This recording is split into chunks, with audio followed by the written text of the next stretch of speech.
Nous, les Noirs, on ne nous respecte pas. Il faut que ça s'arrête. Comment se fait-il, dites-moi, que dans les départements français, des Outre-mer qui se trouvent en dehors de la France, comment se fait-il qu'on y trouve des bidonvilles? Comment se fait-il? Et bizarrement, dans ces bidonvilles-là, ce sont des Noirs qui y vivent dans ces bidonvilles. Vous voyez encore une fois de plus à quel point vous humiliez les Noirs. C'est une humiliation pour les Noirs. Vous les faites habiter dans des bidonvilles. Si je prends par exemple l'exemple de Mayotte, je ne pense pas qu'il y ait des Blancs qui vivent dans des bidonvilles à Mayotte. Non, c'est encore des Noirs. Et maintenant, qu'est-ce que vous allez faire pour ces Noirs-là? Pour toutes ces vies perdues, qu'est-ce que vous allez faire? Et pourtant, vous saviez très bien que ces départements-là, dans les Outre-mer, vous savez très bien qu'ils sont très exposés justement aux catastrophes naturelles. Vous le saviez très bien. Au lieu de les reloger, de détruire ce bidonville, vous les avez gardés là-dedans. Vous avez mis leur vie en danger, vous les avez sacrifiés. Et vous savez très bien que ces catastrophes naturelles allaient arriver, mais vous n'avez rien fait. Ça, c'est encore de l'hypocrisie envers les Noirs. Et vous les avez laissés mourir comme ça, mourir. Vous les avez laissés en danger. Vous savez qu'ils étaient en danger, mais vous n'avez rien fait. Donc, ils ont été sacrifiés. Oui, les habitants de Mayotte ont été sacrifiés. Et étrangement, ça touche que les pauvres. C'est normal, ces bidonvilles. Ces maisons sont fragiles, elles ne tiennent pas. Et donc, vous en profitez en fait compte. Une fois de plus, c'est encore les faibles qui vont morfler. C'est encore les Noirs qui vont manger. Parce que les riches, eux, ils étaient protégés dans leurs maisons bien solidifiées. Donc maintenant, qu'est-ce qui va se passer? Vous avez bien vu que quand il y a du vent, qu'il y a des tempêtes à 200 km/h, ça peut tout ravager.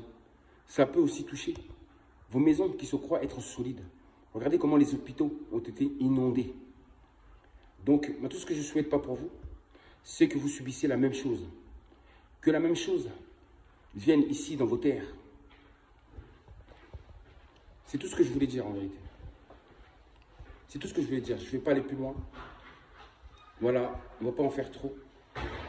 Mais c'était juste pour vous dire à quel point les Noirs sont dénigrés. À quel point nous sommes humiliés.